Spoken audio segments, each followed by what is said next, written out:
са малко доста шарени за мъжки трика, според мене, но очевидно за тях Да, петима. изглежда традиционна облекло като цветово аранжиране. То е трудно да се концентрира човек при толкова много цветове. Ще бъркаха синхрона. Ето такава музика обикновено използват китайците. Някакси бойна музика,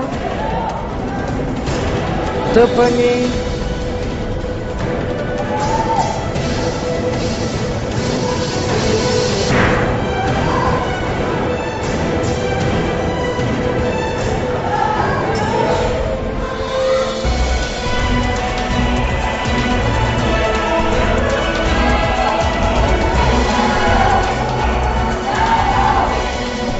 Използват целия състезателен квадрат, сменят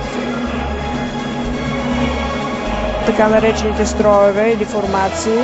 По критерия използване на състезателното пространство, съдиите за артистичност също така следят разположението на състезателите един спрямо друг.